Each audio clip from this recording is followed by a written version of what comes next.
Hello there guys and welcome back to the channel. Today we're going to be taking a look at how I did in Odin's grind, how it went for me. I'm going to explain exactly how much time I spent and all that other stuff. But before we get to any of that, I just want to quickly show you guys the exact cutoff there that we can see here.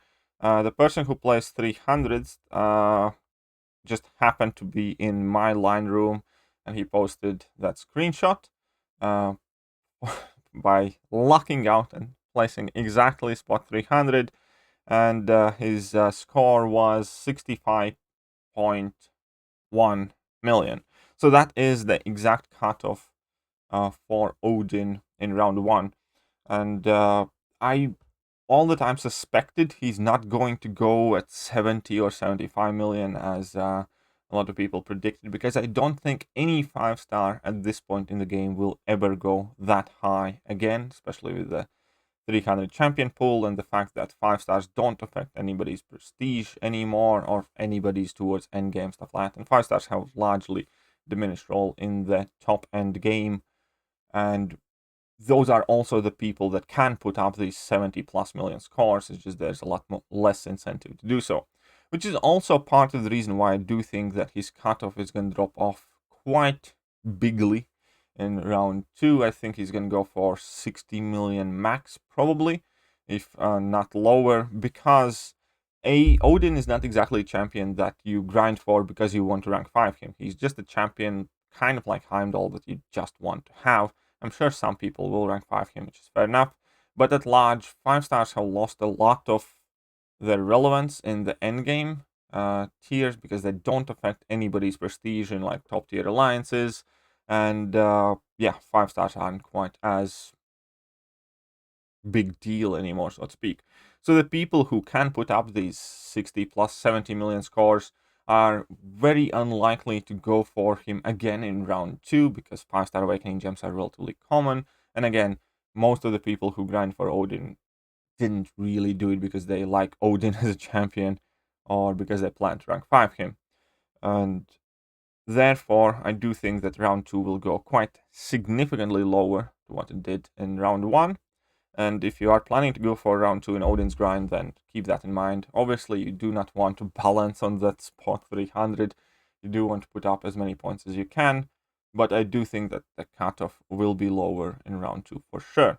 Now, for my personal grind, we can see that I placed 192nd. I put up 72.2 million points, something like that.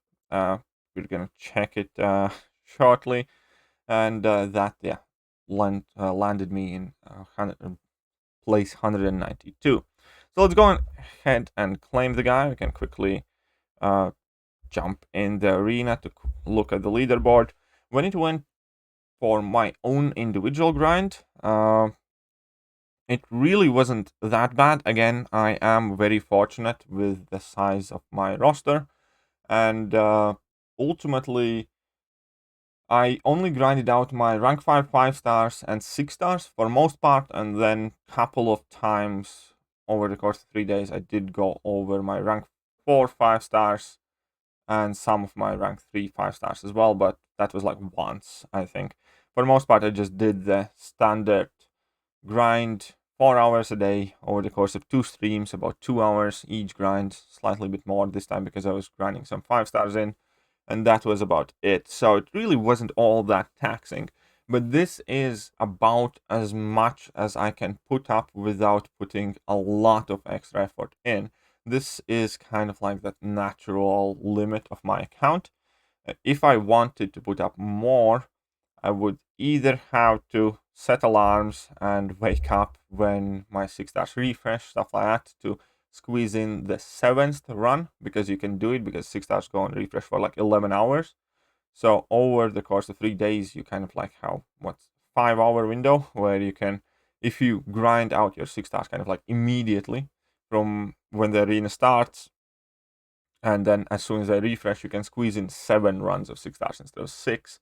And in that case, I can again put up another 10 or so million points without heavily starting to grind out my 5-stars or refreshing and things like that.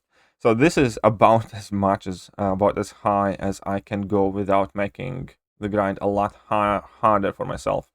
Now I do see quite a lot of people here up top. There was Brian Grant somewhere, a few of my alliance mates, and so on and so forth. But yeah, basically anybody who scored above 65.1 million got the champion.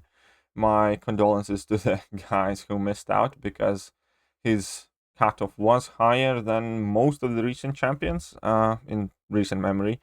And yeah, overall, again, congratulations to everybody who did land the guy.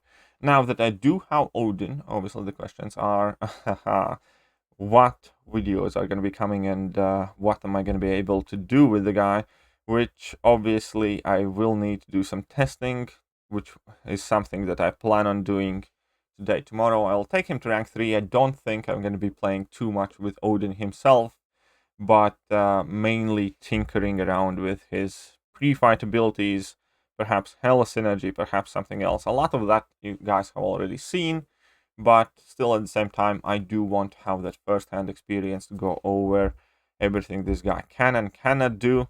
There is another aspect of Odin, however, right now, which could potentially significantly change him, which is the fact that he's getting a tune-up in May.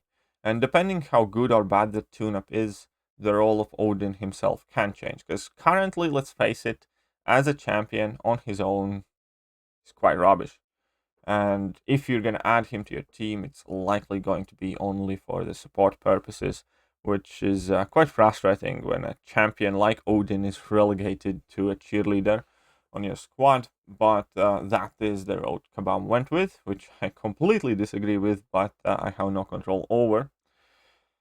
So at the same time, I do think that Odin at least is a champion that has a chance though to make some sort of impact on my account, and which is quite a big deal considering how underwhelming the rest of the 2021 champions have been. Even if Odin as a champion is underwhelming, his pre-fights, his synergies might actually make some sort of difference in some scenarios. I don't see myself using him all that much, but you never know. Maybe there's going to be something new / game breaking / busted / broken. But yeah, that is, I think for most part, pretty much it. So kind of like to sum it all up, the exact cutoff for Odin is 65.1 million in round 1. I do expect the cutoff to go down quite significantly, because most people who are capable of putting up those high scores did so already and are not likely to grind for him again. And other than that, I suppose stay tuned for what kind of interesting things I can come up to do with Odin. And yeah, that is it for this video. I hope you guys enjoyed it. And if you did, hit that like button, hit that sub button, hit all the good buttons. But that is it from me for now. See ya.